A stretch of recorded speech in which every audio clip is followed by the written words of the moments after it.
Here is a question. Read it carefully and think about the answer. Let us solve it step by step. Let us first understand the key concept here. SN2 reactivity depends on steric hindrance at and around the carbon bearing the leaving group. Primary carbons react fastest, secondary slower, tertiary essentially do not react. Even primary carbons can be severely hindered if bulky groups are nearby, beta branching effect. Moving on to the next step. First compound is N-butyl chloride, primary, unhindered, and second is 2-chloro-2-methylbutane, secondary, more hindered. The second is less reactive. Option A is incorrect. Moving on to the next step. First compound is chloromethyl, cyclohexane, primary carbon attached to cyclohexane ring, relatively accessible. Second compound is chlorocyclohexane, secondary carbon, more hindered. The second is less reactive. Option B is incorrect. And for the final step. First compound is isobutyl bromide, 1-bromo-2-methylpropane, primary carbon with 1 beta-methyl branch, moderately hindered.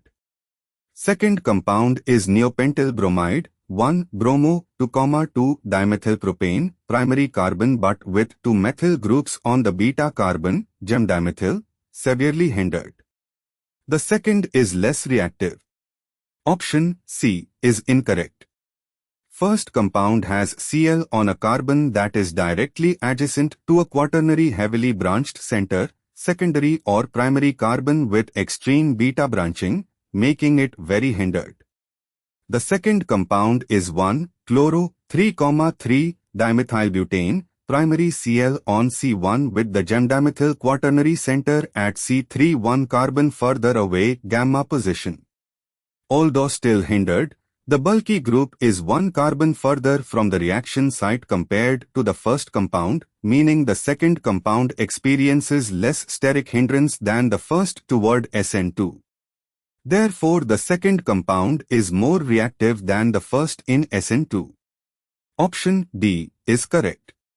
Why other options fail? In A, B, and C, the second compound is more sterically hindered than the first, making it less reactive in SN2.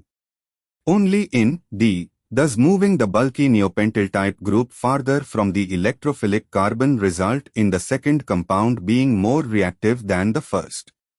Therefore, the correct answer is D. Therefore, the correct answer is option D.